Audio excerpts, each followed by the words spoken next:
Good evening, everyone. Thank you for joining me. I am Will Schuyler. Today on Geeky Discoveries, we have a police officer joining us to discuss the interesting aspects of the Satanic Panic that happened in the 80s. So stick by.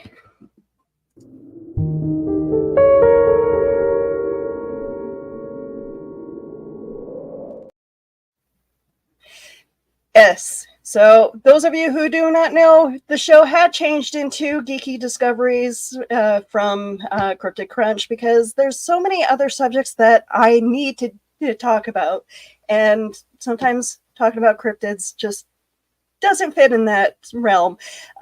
So tonight, again, discussing the Satanic Panic of the 80s. And I have a wonderful guest. Geek Gumshoe. Good evening, folks.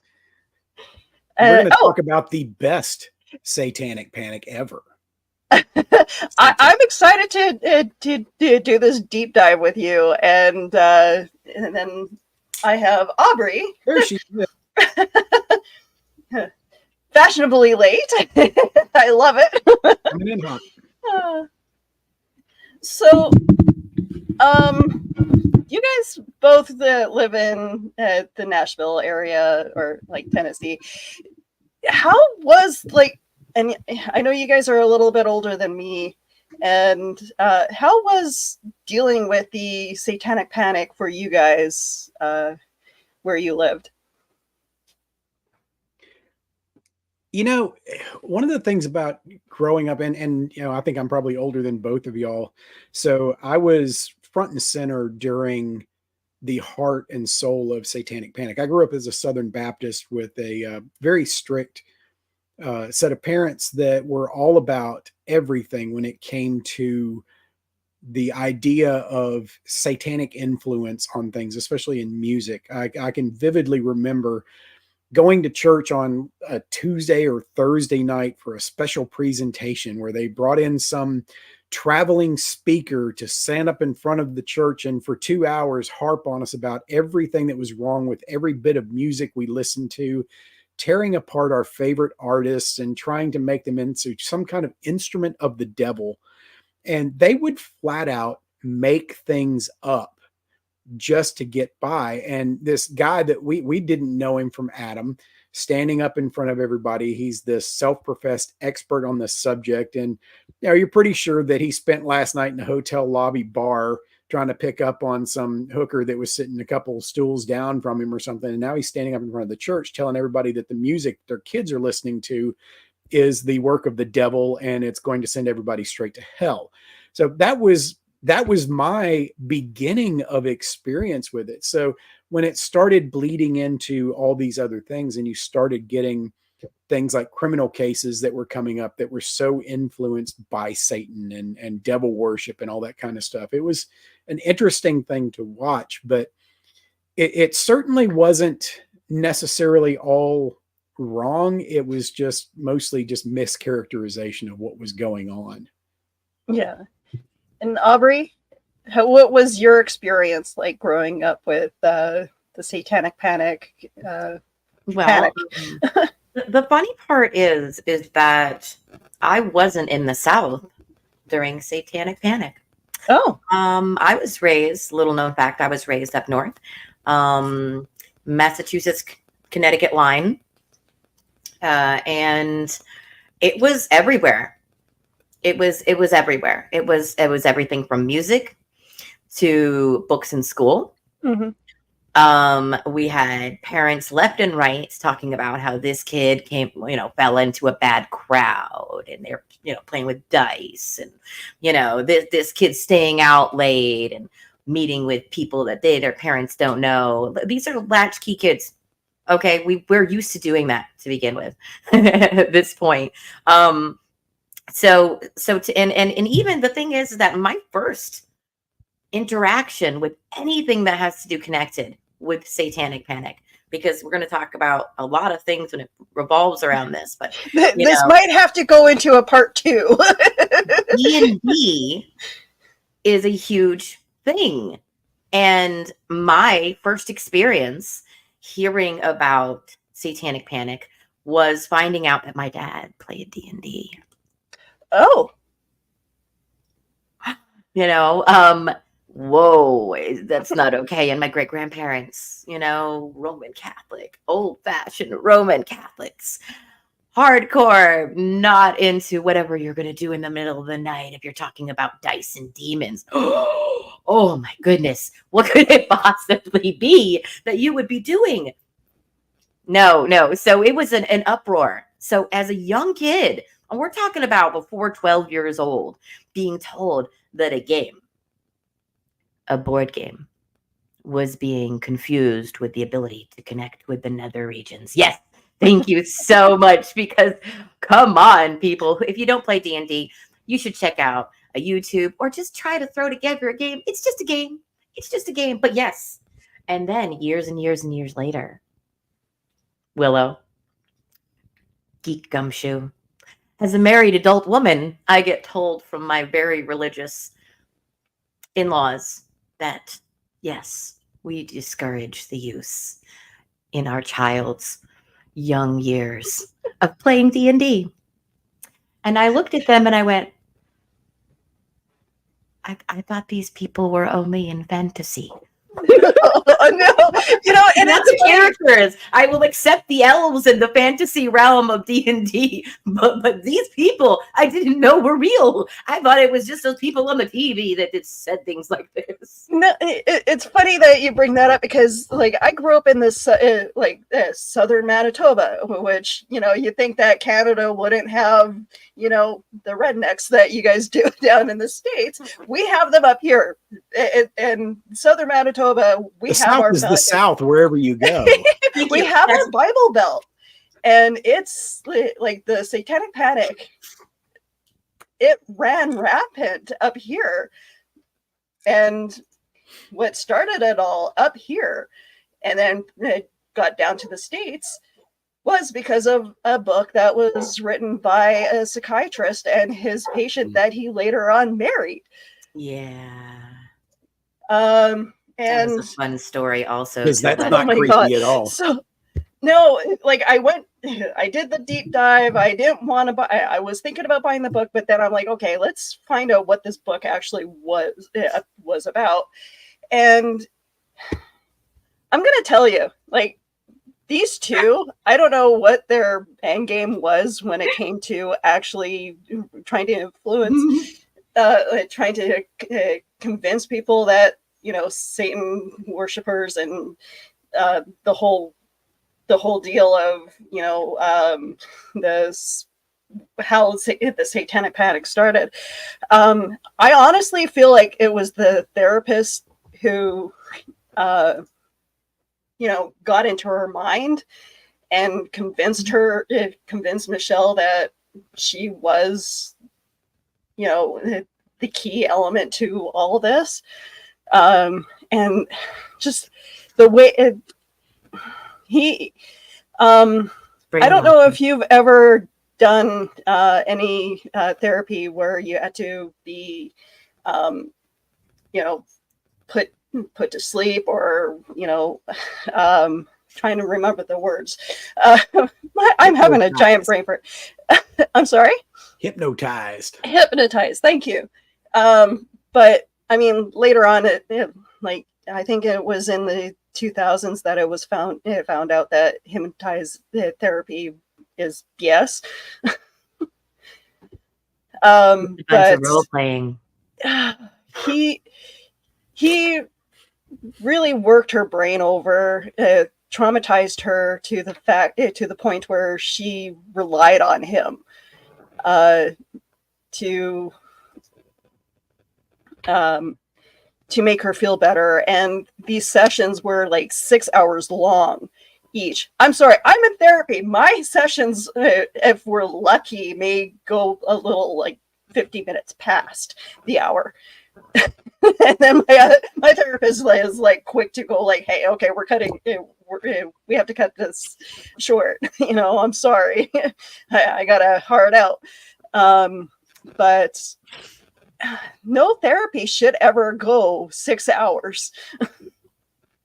That's some super intense, like that's superhero or supervillain level intense therapy. That becomes an interrogation after a while, more so. And that's how you brainwash people. Yeah. You repetitive thought until the end they're repeating the sentence that you gave them in the beginning, but somehow it's their own thoughts. And they were both married. Really, they were both married, and he literally like spent hours with Michelle, leading her down this path of remembering at the age of 5 of all these horrid situations of having the dead babies cut up and animals cut up and blood splattered all over her and orgies. And it's a different kind of therapy than I'm used to. Well, there's also the question that always comes to me as a cynic when it comes to motives and what makes people tick. At what point did he start seeing dollar signs? Exactly. And at what point did she start seeing dollar signs too? Mm-hmm. Because this at some point became a team effort. Mm-hmm. And they were taking advantage of the things that were going on in that era. And at some point they had to look at it and go, oh, we've got a gold mine here. And it was just a matter of time for him to get her on board with that concept of we can sell this story. But in order to sell a story, and this is something that anybody that's ever been associated with any kind of reality TV show or whatever will tell you, is that you can't sell the story if it sucks. So you have to have a really, really good story. Yeah. And writing those coattails of the fear. Yeah. Perfect timing. Absolutely. Ooh. I mean, what are the chances that this kicked off around the same time all this other stuff was going on? And it just so happened that it became part of the push for the movement. Yeah. They also the guy Lawrence Pasdar, he convinced Michelle to go to the Vatican with him to sell them this book, and they gave them, I believe the price was a $10,000 advance to promote this book. So they went on a huge and doing the talk show circuits and promoting this book. And I think that's the only way that this book became popular, because looking at it now, there's no way this book would, pass this would be considered, a book that is being promoted as true or not. It's based on a true story. Yeah. But this is pre-internet. Nobody had the ability to really do their own research and figure out exactly what was going on. And every guy, like the ones that I was referring to earlier, that were touring around, going to churches and doing all these little spiels, had to have something to point at. They needed some kind of a textbook that they could refer to. And a lot of them would probably bring it and sell it on their tours. So they needed these references that they could use to validate what it was that they were doing. So yeah, somebody coming along and having something that clicks with the public and then leaning into that for your own validation, that's a pretty solid plan. Yeah. So before we go a little bit further, I do have to acknowledge that we have people in the chat. Hey, chat people. Hello, Carla Witzman. Speaking of part 2, I'll probably have to have Carl Witzman on talking about the Satanic Panic through the therapy mind. Ooh, I love that. Please have me back. Yes. And then Donna Carleen. Dan Hollyfield. Good evening. And Carl says at least part of the gang is here. Uh,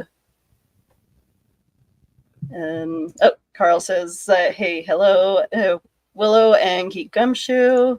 So Blade Thesis is in the chat saying evening to everyone. And of course, the fun with the trolls and the the spam bots. Trolls? What? I got a couple spam bots showing their faces around. Hey, that's when you know you've accomplished something. We've also got my friend Patty Cat. She is an authoress of nightmares. She's a writer of nightmares. Ooh. So Oh yes, there. Tabitha. Hello, Tabitha. Daniel McKellen. Hello. Carl says we had an in-service at the mental health center about satanic symbols, etc. Everyone talked like it was happening all over the city. Nope. And that brings me to one of my first questions for the Geek Gumshoe is the training videos. Did you actually have to sit through those training videos that they released during this time? I haven't seen the ones that you're specifically talking about, but there were a lot of training videos that were used early in my career. And as things progressed, then we started getting a little bit more professional training and people that would come in and educate us. One of the things that I got to attend, I think it was my second year on the department, I got to attend a week-long class on alternate religions and cults and deviant groups and things like that. And it was absolutely fascinating. And it was right along with my line of interest anyway, but it also gave me a perspective on things that I had never really been exposed to before. And so you think a lot of times that when law enforcement's getting trained, that they're bringing in people that aren't really knowledgeable. And this particular class, this guy had a lot of really good information. And one of the things that we talked about, there was a guy that was in my class with me who was from a Texas border department, like a police department down on the Texas border near Matamoros. And one of the things that we talked about quite a bit was the Matamoros murders that happened in 1989, where a young student that was on spring break went down into Matamoros and disappeared and was found murdered by a drug cult.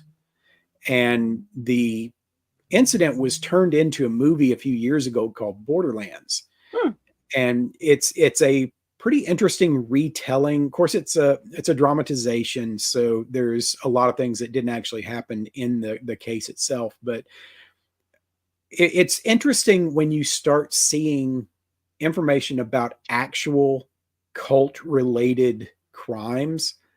And I still, to this day, I have a VHS tape of the crime scene processing where they were digging up the dozens of bodies that were on this property where this murder took place. And you realize the level of cruelty that people can go to when they are fueled by some kind of a belief system that steps outside of what the rest of us understand and what we've been raised with. So there is some really good and solid training out there. There are some true cult murders and satanic murders that are out there.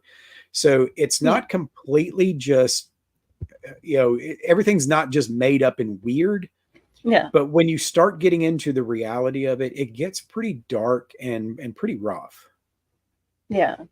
And like, I know that there were like a couple cases that have come out because of this, where at least a couple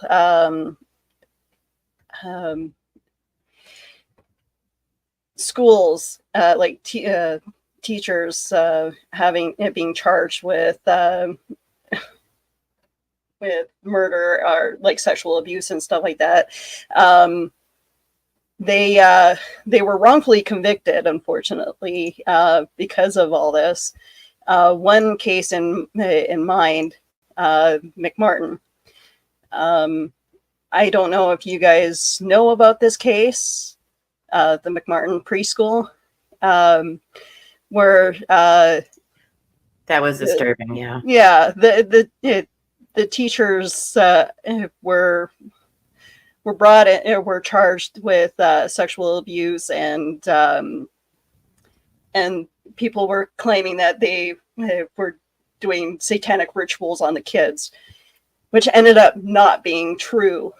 And just there was another preschool similar to that, of a family who had a preschool in their home, and same thing where, you know, apparently there was satanic rituals happening to the kids, and somehow the cops had sat with the kids and kind of led them into these stories of how they were sexually molested. And yeah, it was a lot of fear mongering and really almost not even just, I wouldn't say making up directly, but it was like they were looking for these situations, mm-hmm. you know, maybe associating D&D. Okay, it's a board game, guys. Yeah. It's like saying the Ouija board was responsible for somebody hacking up their family. It's not going to happen.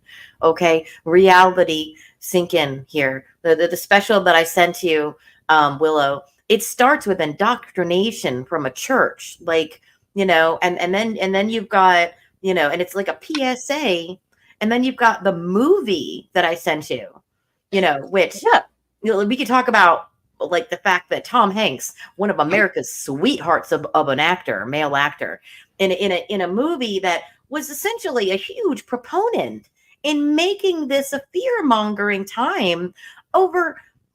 It was a movie, guys. And we talk about fans. They talk about toxic fans nowadays. These people have been around forever, guys. mm-hmm. It takes a small information to start a witch hunt when there are no witches. Even if someone seems like a witch, you know, it's probably. And even the three gentlemen that were wrongfully convicted of murder, that like that, like there's a lot of cases, unfortunately, like this, where, you know, people were wrongfully convicted, all because of a small town believed that, you know, these people were involved. Meanwhile, the real person that was involved in like murdering 3 children were, you know, walking around free. Let me share an unpopular opinion.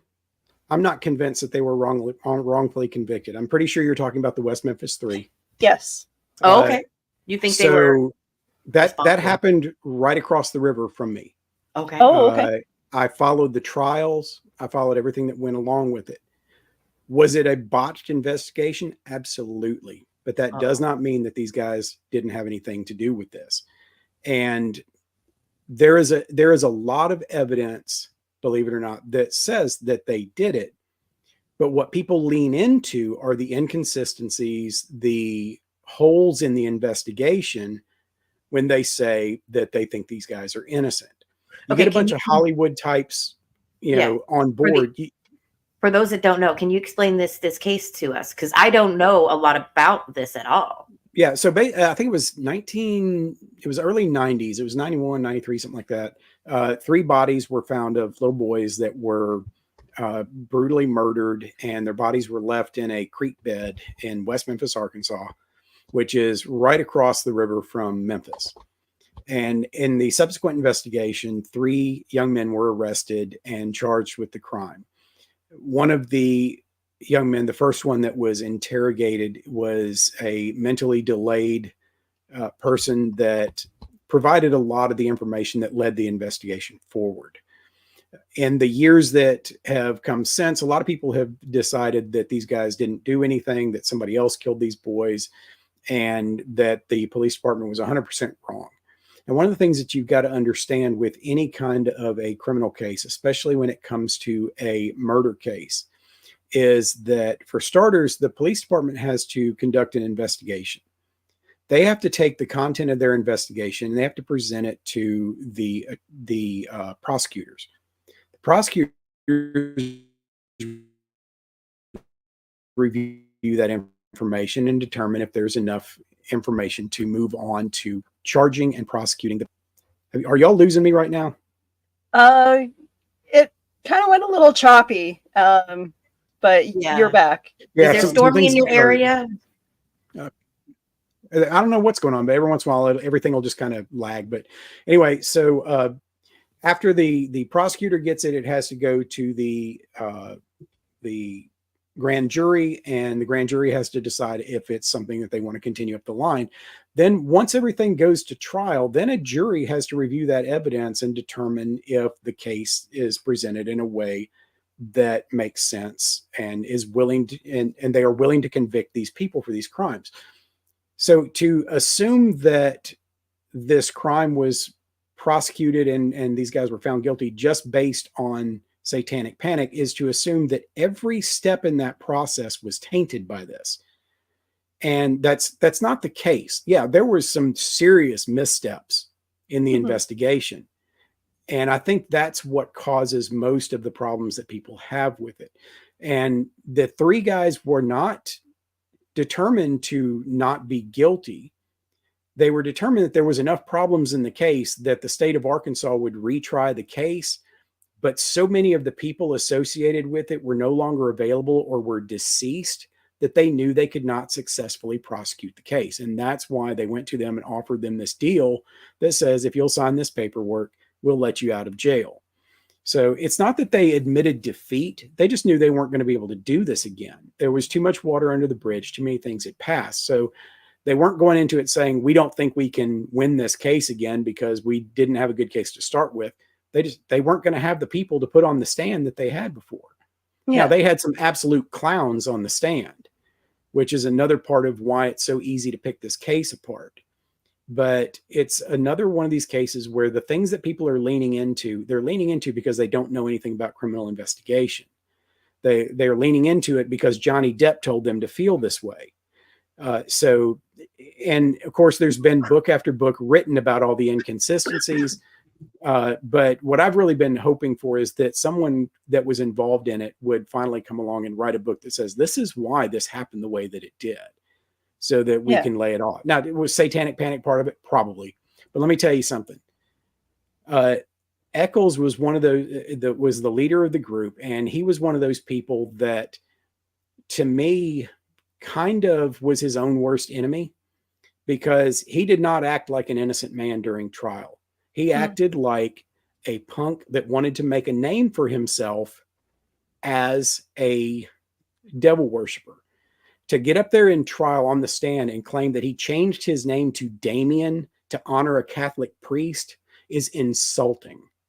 The fact is, he changed his name to Damien because he wanted people to think he was evil. The name Damien has not been in baby name books for decades because of the Omen movies and what they did to that name. It's like naming your kid Adolf today. Yeah. So he's bought into the cult of personality, basically. Exactly. And so he set himself up, essentially. And then the way he acted during the trial didn't help any. But it also did not do anything to sway my view that he was an innocent man that was trying to fight for his life, because he absolutely was not. Yeah. But yeah, so I did find a picture of the West Memphis 3 and the boys that were murdered. I do hope that more information does come out from it, but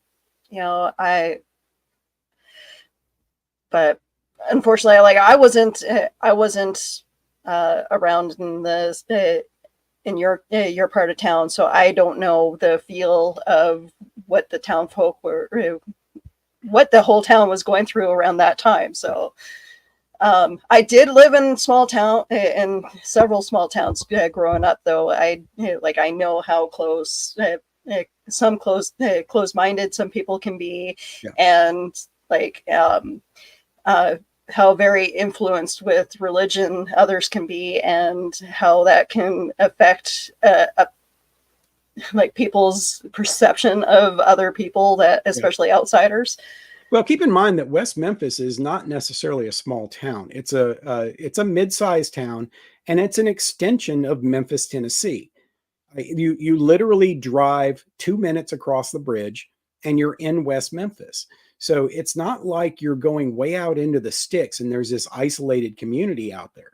Yeah. They were right there, had all of the assets that they needed to properly handle this. And of course, the things that stand out the most are the things that they did wrong. And that's understandable. It's not a big town department that's doing a whole lot of crime scenes and a lot of murders, and especially not a murder that looks like it might be cult influenced, or at the very least is a mass murder. So, they definitely had their hands tied to some degree, but it's not like they were just out in the middle of nowhere and didn't have any assets available to them. See, and that's just it. Like I live in Winnipeg, and we are considered to be like the small town. Still have like the small town. Like I can't leave anywhere without running into someone that I either went to school with, or know in some fashion. Sorry, Aubrey, you were gonna say? No. The same thing. I feel like small town mid America is the feel of, that they're the people that got gripped the hardest. The rural communities maybe didn't even hear of some of it, but you get, a small story and it blows up. This was on 60 Minutes. What I sent you was 60 Minutes was playing, this intense interview about, did you ever think, talking to the creators of D&D, did you ever think that possibly this could be responsible for that? And the pause and the look on the creator's face. Imagine if Monopoly was responsible. Come on, guys. Okay. See, we get giggles. Right? Well, but because parents, I'm thinking about stuff like this, America's Deadly Game, and then you have, Dungeons and Dragons, just a harmless fun or sorcery. And you've got parents that are like, my kids shot themselves and they're on the front lawn. That is heart-wrenching. Okay. Mm-hmm. I know someone who lost their kid early. My brother, we lost at 21, but the movie was about college kids. The most of the people that were playing this, you had to be severely intellectual. The kids that were severely intellectual that were doing these games, they weren't doing them to harm anyone. 90% of them were just awkward kids. Like the people, hi, watching this, the people sitting here right now, we're all talking, we wanted to be accepted just like anybody else. And we had an idea, a fantasy, and big words. And we didn't want, I had a lot of friends that were into D&D when I was a kid. Of course, I was not allowed to play because, I've already explained my parents' profile. But I knew a lot of kids that were into it. I didn't know anybody. In the course of my entire childhood, growing up, going to high school, I never knew a single person that would do anything to harm another person in the way that people were being told D&D was going to make people act out. Yeah. I never knew of a school shooting when I was a kid. It didn't exist. We all had, gun racks in the back of the truck that had a shotgun in it because a lot of the guys were coming to school after going deer hunting in the morning. And not only did nobody break in and steal it out of their truck, they didn't go get it because they got mad about something and start gunning down people in the hallway. So the idea that Dungeons and Dragons was turning people into these evil creatures that were hell-bent on torturing and killing people based on Satanism is absolutely ludicrous. It didn't happen. There is one case that I during my research did come across of one college kid who actually did, plan out his parents' murder by using like the format of D&D, like the map making. And he's like, okay, this is the map of my house. And, right. But in which case it's probably more of a symptom than the cause. Yeah. He just wanted his parents' money. He knew that his parents were rich and he was tired of, I guess, his parents not forking over the money when he needed it. Like the Menendez brothers. Yeah. I'm just saying that the creator said it best. you can make anything evil if you try. Absolutely. Okay, you can make anything. You can demonize anything. Anything can be. Christianity was used for evil. Anything positive. What is it? Toxic positivity, people are saying now. Positivity can be toxic. Come on, people. You can drink too much water, okay? Everything in moderation. Why do you choose to demonize something that brings people together? If you're worried about it, go play it with your kid and see what it's about. Oh, Because you might have fun. It's about control. The Mhm. entire idea of the religious response to Satanic Panic was control. The kids that were going and, going down into the basement of some friend's house and playing this evil game or listening to heavy metal music or whatever else they chose to put that particular label on, it was all about control, because those kids were not going to church and spending that time there and bringing their money there and doing the things that they wanted them to do. They were losing control of the kids. And that's where the problems came in. It's where everything comes in, whether it's politics or whatever. It's all about control. Yeah. We have to maintain control, because if we're not maintaining control, then we can't control the narrative and where it goes from here.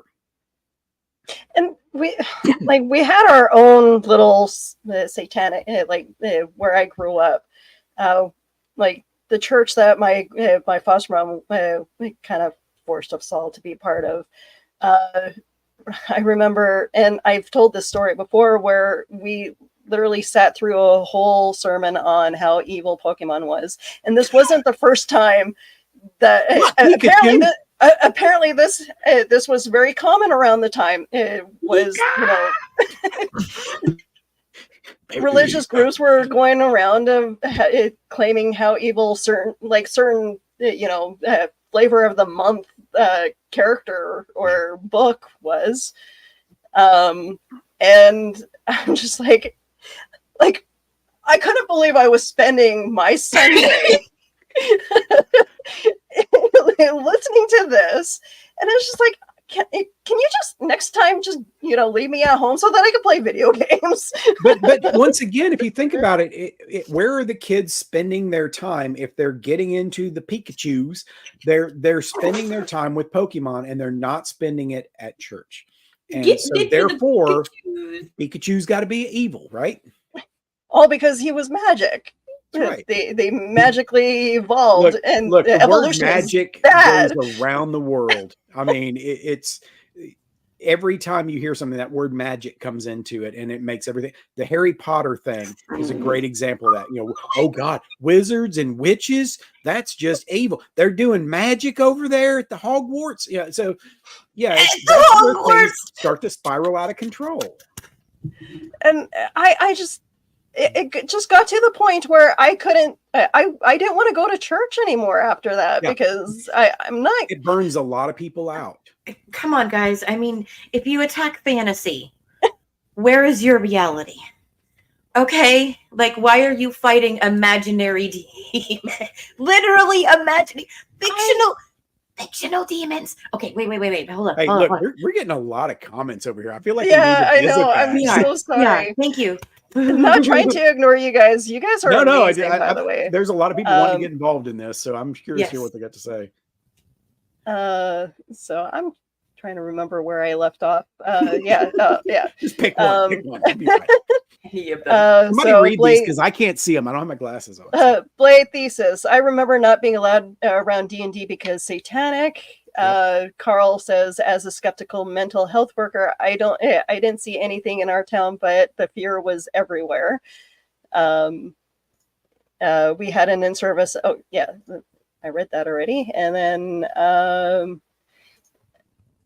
didn't play my first game until I was in my 40s. I did. Then so Dan says Willow rednecks exist everywhere. Yes.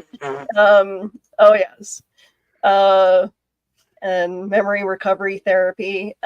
See, and I'm because of the therapy that I do for trauma and stuff. I do EMDR, which is eye movement, and I know a lot of people are like, "Oh, that's hokey." No, it actually works. It No, actually I've works seen to it. get me to focus. I've seen it recommended for law enforcement officers with PTSD and stuff like that. So Hmm. there is some legitimacy to that. Yeah. Hmm.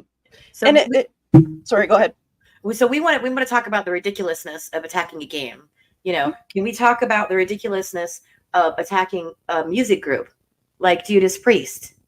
Okay, I was going to wear this shirt, but I figured it might be too revealing because it's not much to it. Because I did that for a concert. Look, do you want the ratings or not? Come on. Well, I didn't ask Willow's permission, but I did make a dress out of the shirt I'm wearing. So I did design this specifically for this. But Judas Priest in 1978, this started far before, we want to admit that it did in the 80s, but Judas Priest, they got sued, lawsuit for family saying, subliminal messages. Okay. It's entertainment. It was music. Entertainers. Can we separate fiction and entertainment from reality?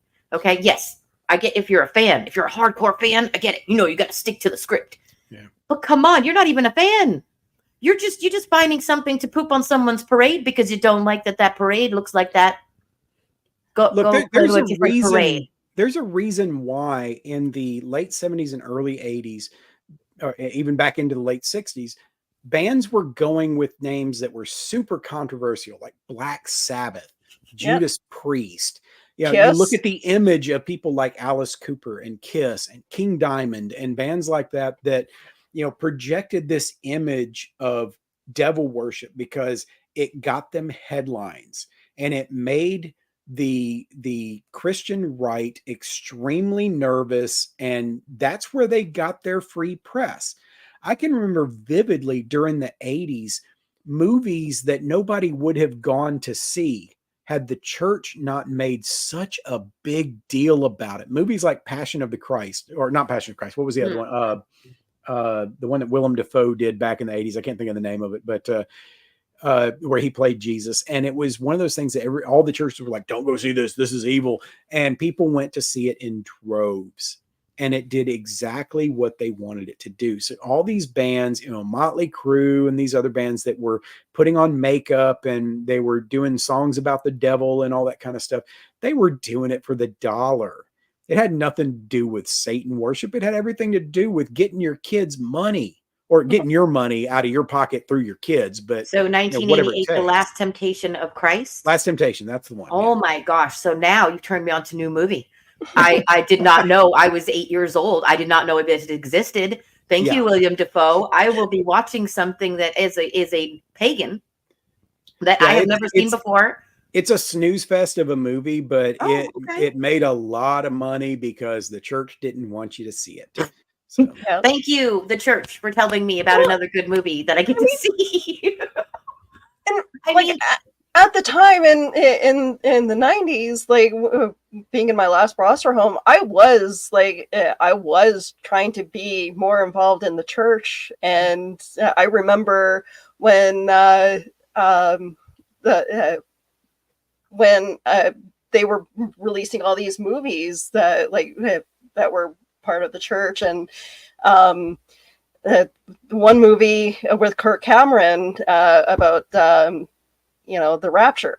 Yeah.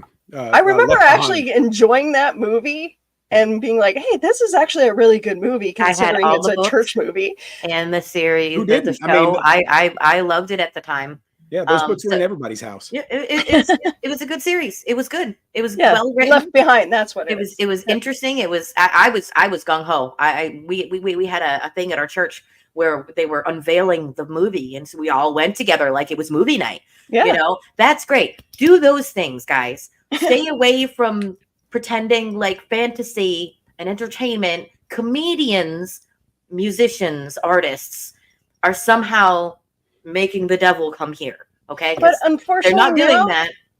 Unfortunately, now we're not. It's not just the church that is giving out misinformation and doing all. I like to argue with the woman who owns the Humane Society in my city because she loves to go after the farming community.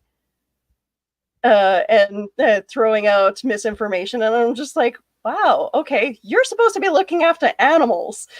Yeah, Shouldn't you be advocating for, Yeah, I feel like and the working fear mongering, right? w- I feel like the fear mongering of the Satanic Panic is a huge reason why it affected so many people in a positive way and negative. Like okay, I don't know if we're allowed to talk about politics on your show, Willow. We try to stay away from it on the Saturday morning. If there's any but Saturday you guys morning know where here. I'm more liberal leading So anyway, you get somebody like, cult of personality, Trump, or anyone like him, and if it sells, like you were saying, Geek Gumshoe, if it sells, people are gonna put their name on it. They're gonna ride the wave of the popularity, of the money. The comedians are gonna make jokes. The movies are gonna come out with it. The songs are gonna have it.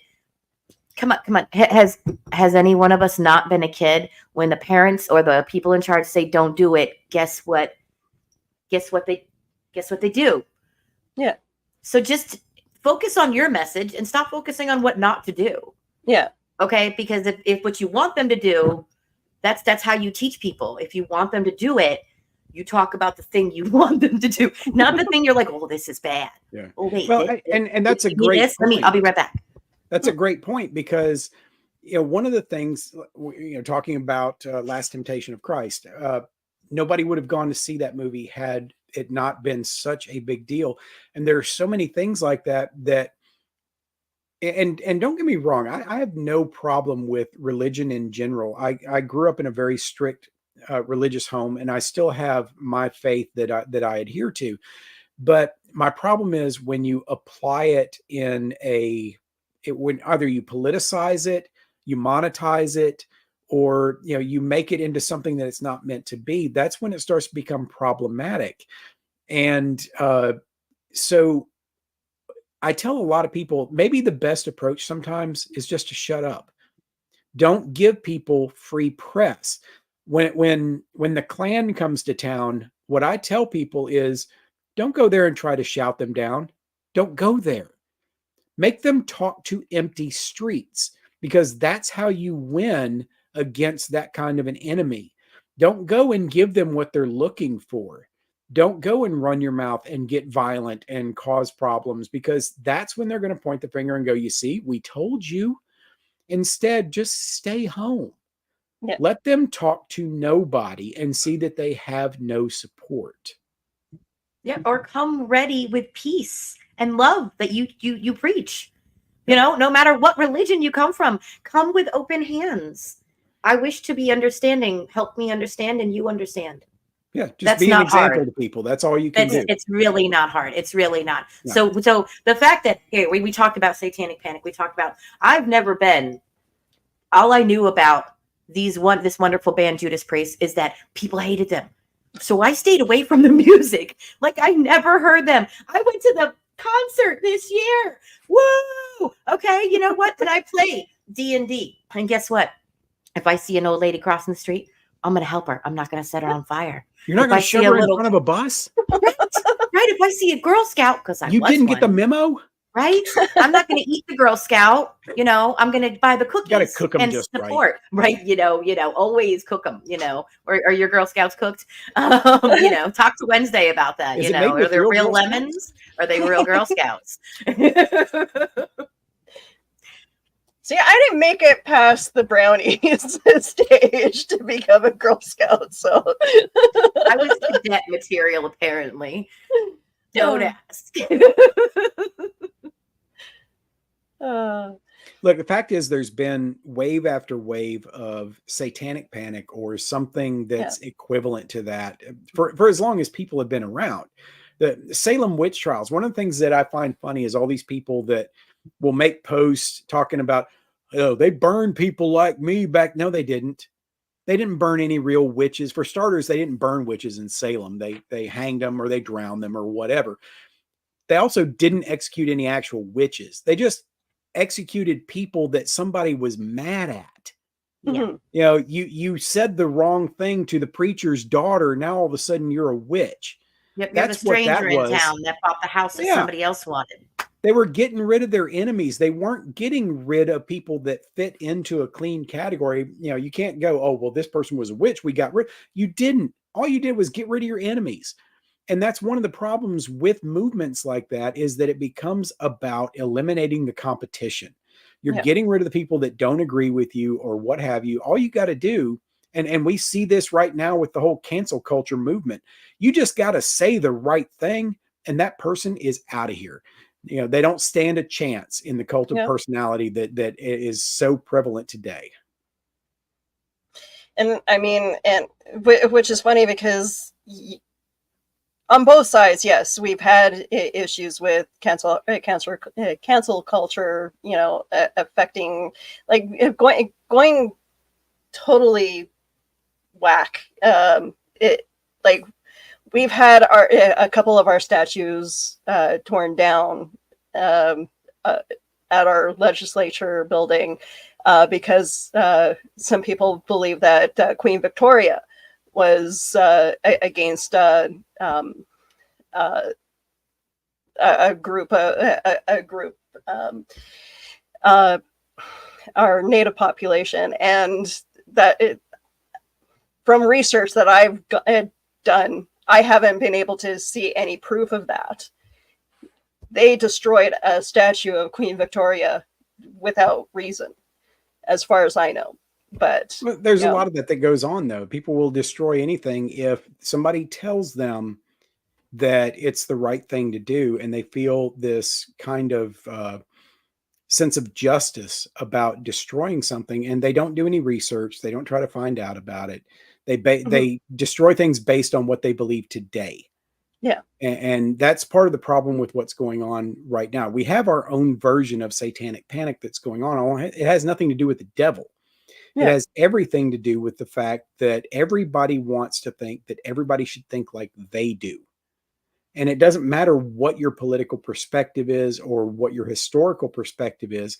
If you want people to think like you, then you're part of the problem. And you need to sit back for a second and evaluate it and think, oh, do I really need to be doing this right now? Because what happens when somebody comes for that thing that I love? Yeah. Because it's going to happen. If we make this the trend, that's how this is going to go. We're going to have our own version of satanic panic that nobody is going to be able to get back under control. Yeah. I don't think you're wrong. I think it's already started. I think it started somehow when we were all locked into COVID. The fear kind of set in, and we started buying into things, you know. And you know what a great solution for that is, and I didn't come up with it, is community, and getting community, and seeking out community, because connecting, whether you're male born, female born, or whatever you would like to be, being as healthy as you can and connecting with people like we're doing tonight, talking about stuff that might be a little awkward or that we didn't know about, you know, is helping spread positivity, because sharing information leads to more educated people. More educated people are usually kinder, because we all want to get along. We all want to survive. We all want to do things to make things go forward instead of backwards. Well, we also have to look at education as being something that's not necessarily formalized.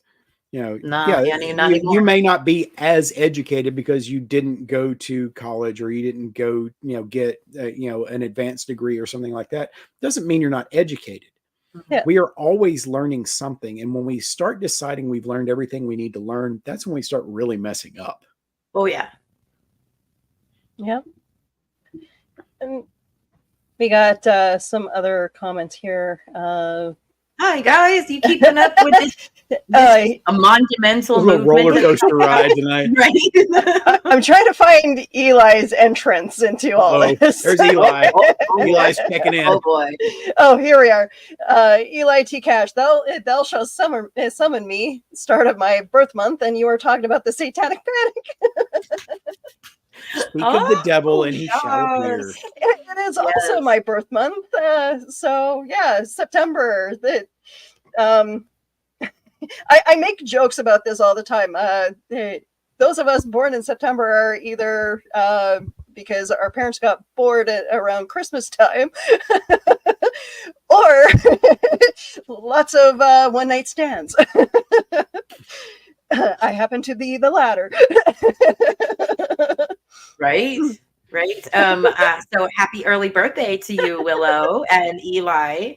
As we talk about the forces of good and evil and how we can use it for our benefit and detriment sometimes, because that information bug, we learned this in school, guys. It's called telephone. Research your information, find out where it came from. It's okay. You know what? They tell you to even get a second opinion on your doctor. Do you do that? That's a good idea too. Like, I'm not talking down. These are things I learned not growing up either. I had to learn all this myself too. So it was a huge culture shock when I moved to the city from living out in Steinbach, like a small town that I grew up in for years. And like, I went to high school. I met my husband in high school. And I make jokes because I don't consider us high school. He wasn't a teacher, was he? Oh, no. Oh, dang. He wasn't your therapist, was he? No. Was he your D&D master? He was a fellow student. He was the dungeon master. Oh. But because we solidified our bond with each other, because there was a point where when I graduated from high school, my foster mom did not want to drive me into town to bring me to work. So I had to stay with my husband now, but boyfriend at the time, and his family. And I lived with them for like 6 months while I worked 2 jobs, trying to save up to move out of my foster home. That's responsible foster parenting right there. I could go on for days about. That was amazing. Some parenting right there. Woo-hoo. I refused. I refused. There was like, it's in my head of her telling me that I will not amount to anything, and I will become just like my mom. And yeah, it's okay, guys. This ring is my grad ring, and I am very proud of graduating high school, because I did a lot of work to graduate, because I was not going to stay in foster care till I was 25. Yeah, I think that you have a very interesting perspective when it comes to that, because there's not everybody that has to flee from their family home life. And I know a lot of us got staying in school longer because we wanted to avoid going home, but not everybody had to work 2 jobs just to get out of their living situation, And I struggled, because living out in Steinbach, it was like the Satanic Panic thing, where they were easily manipulated by the church, and they didn't take kindly to outsiders. And because I wasn't of the Mennonite birth, I didn't have their names. They did not like me. And I struggled. Yeah. And I mean, that's all over the place. That's all small town Americana, unfortunately. Yeah. That's why I ended up moving to the city, to Winnipeg, because I couldn't find a job. It got to that point where, my job at Pizza Hut ended, and that was my first job. My job at the hospital ended, and that trying to find a job afterwards was difficult. Kind of what I'm having to go through now. It sucks. And how old were you when you were going through that? 19. 19. 18, 19. Yeah. No, you know what? I was a single mom at 19. So I get you. And I was in young struggles. I was a nanny for a couple of years, just because I needed a place to live. Yeah. It's a valid approach. I mean, it beats the alternative. Yeah, but it's definitely a time period in which it wasn't acceptable, honestly, Willow, the way you're talking about it. We were around and struggling at 19 years old, both of us, and in separate parts of the globe, and I don't know about you. You said that it was difficult, in a small town. Same thing, like a young girl moving there, unwed. I was pregnant, and moving to an area. I knew no one. I had no significant other to take care of me. Unwed again was still in 1999 was still considered a look down upon. This is before, the teen mom shows came out. It Oh, was like it was acceptable and cool to struggle on your own, and if you branched out before then, oh, did you come from a broken home? Was the first reaction, right? It was like, oh, what would happen to that family? heaven forbid you have your boyfriend over at your place and he parks his vehicle in your in your yard, and he doesn't go home until like late at night or whatever, because, well, you were in the middle of watching a movie. And so Joe didn't leave till I think it was like 1 2 a.m. And one of my friends who didn't even live, I lived in the trailer court around this time, and one of my friends came up to me. She's like, "Oh, I saw your boyfriend's truck. What time did he sleep over?" I'm like, "That's none of your business." Yeah, and that's the perfect What the example hell of how in this the stuff trailer works. courts? That's not even your area. I don't know that we're ever going to, as a society overall, get to the point where we don't try to interject our own personal perspectives and our own personal morals and values onto other people. One of the things in my career in law enforcement that I had to come to grips with was that the morality and the standards that my parents set for us were subjective. It was not something that everybody, I would encounter people who were perfectly fine with letting their daughter's boyfriend spend the night in her bed. And that threw me when I would encounter people like that. But then I began to understand that people feel very differently about things. And while that may seem extreme to a lot of people, it seems like a viable option to others. The parents that would throw parties for their kids where they would allow other kids to drink in their home. It's, well, as long as they're drinking here and they're not out driving afterward. Well, guess what happens? The kids are going to leave your house. They're going to go driving afterwards. Mm-hmm. So there are things where I think we still have to accept that there are social standards that we all need to stand by. And then we also have to accept that other people are going to do things different than we do. And it doesn't make it wrong. It doesn't make it the work of the devil. It doesn't make it evil. It just makes it different. Yeah. Yep. I mean, I'm gonna say this. My kids were raised by me. My two youngest, or my two oldest rather. I was the first female in my family to be graduating from high school. I was dedicated Christian, baptized into the church. I became married. I did a little college. I was a Girl Scout. All the things sound like, typical white American woman, except I ended up as a single mom living in the middle of nowhere with nothing. And had to struggle my whole life afterwards to make things different. And I have to say that no matter where you come from, all the people I've met, the same pervading thought is this: if you have this thought of this thing is evil, you're going to allow it to be something that you share. Make it something that for certain is something that you should talk like that about before you spread those, because it takes a little bit. And then you're like, "Ooh, this became a monster all on its own." There were so many lives that were interjected on, that were ruined, that were businesses, and if you can write it out and you can make money off of it, they make it seem like it's okay, well, look into it, find out what's going on. This was something that was fear mongering to a point where social media, shame on you, when it was early days, media was taking a grip on the average woman, the average guy, and feeding into that fear. And I really hope we're over that in some ways. There's a big difference between something being evil or of the devil and just things that are just not a good idea. And we have to put that in perspective and teach our kids that. You don't tell your kids, oh, this is the work of the devil. You don't need me. No, tell your kids, hey, look, this is a really crappy idea. And I feel like you're going to regret this if you go down this path.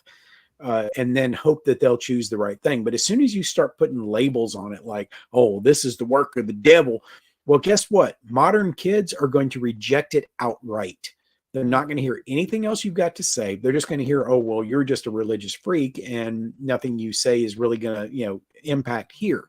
So they're going to walk away from that. Mhm. And I think that there's a responsibility in parenting and grandparenting these days that you have to let people make their own decisions and give them the advice that you can, but don't color it with your religious prejudices. Don't color it with extremism. Just, give it to them as a point and say, hey, look, here's why you're probably going to regret this. Yeah. And like, I do respect the teachings that I've gone through with Christianity, and every so often I may pick up a Bible or make a reference to like a passage that I remember as a kid, but I don't have anything to do with the church that I was a part of as a kid. I don't have anything to do with my foster parents.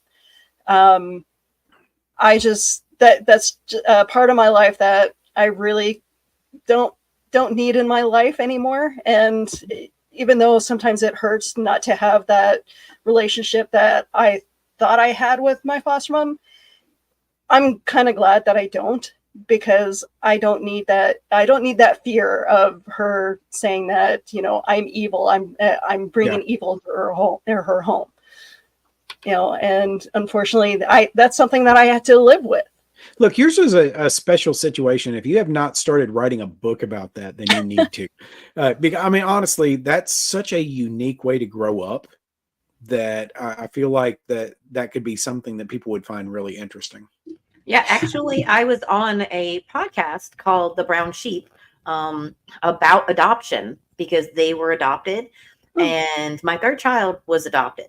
So we had a very heartfelt discussion about that and the different ways that connects with people. You guys should check that out sometime. And Willow, I agree. I feel like you have a perspective from the time where we were, younger, that a lot of people have not talked about being or spoken about being in the adoption circuit, in what it felt like then versus the mysteries and what we heard in the media, because we heard horror stories from the media and we heard, heartwarming stories, but something from your perspective, it sounds like you left really early.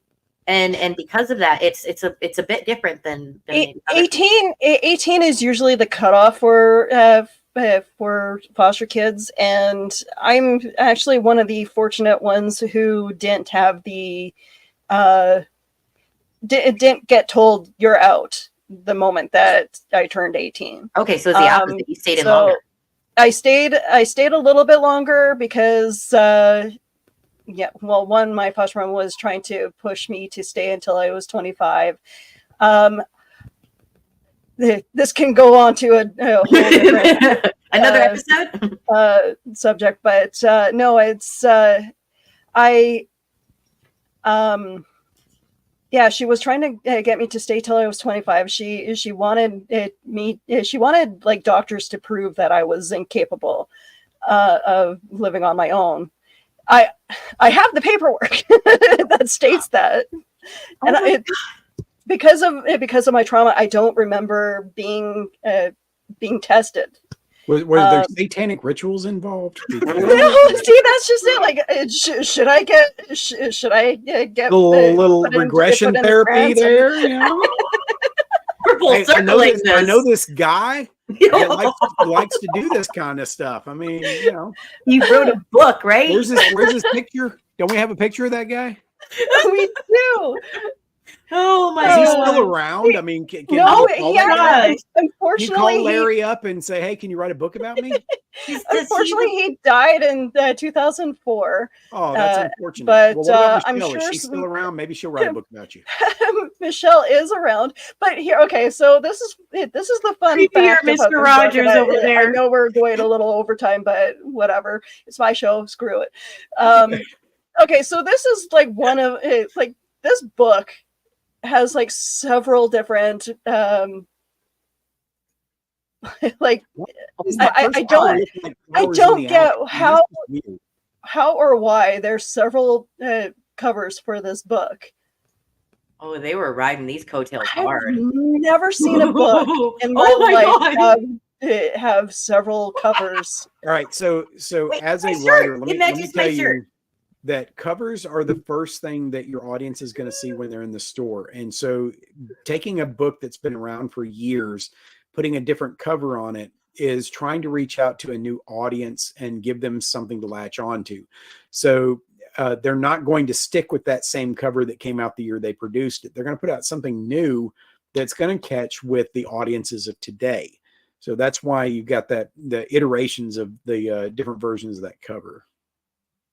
And there is a documentary of the book and the family that Cool. Satan Wants You. Satan Wants You. It is on streaming. You can find it. I'm sure you can just Google it, or I can't remember what streaming service had it. Look, Google is the devil. Stop telling people to use Google. But yeah, no, like talking about my past of being in foster care is a subject that I definitely want to touch on in the future. But I appreciate you guys joining me tonight on this subject. And will you guys return? Will you guys return again to touch on a little bit more on maybe the 15th? No, I don't like talking about this topic. It makes me absolutely. What are you talking But about? I want to put an earworm in people's ears beforehand. Somebody else that loves Tom Hanks as much as I do. Please watch Mazes and Monsters with me, because I feel like this is a thing. I've never seen Mazes and Monsters. I didn't know it existed. I am excited because I now have 2 movies to watch from this. It's like a watch party that needs to happen right there. No, I would dress up for that. I would dress up for that. Because we definitely need to touch on a little bit more on the pop culture aspect of how Satanic Panic. Look, next time everybody needs to come in a devil costume. You know, the little red devil. Yeah. I'm almost halfway there, because I hosted a barbecue yesterday and I forgot to wear sunscreen, so I'm like burnt to a crisp. and look, you've got boobs, and boobs are the devil's tool. So there you go. So, my little dirty pillows. that's right.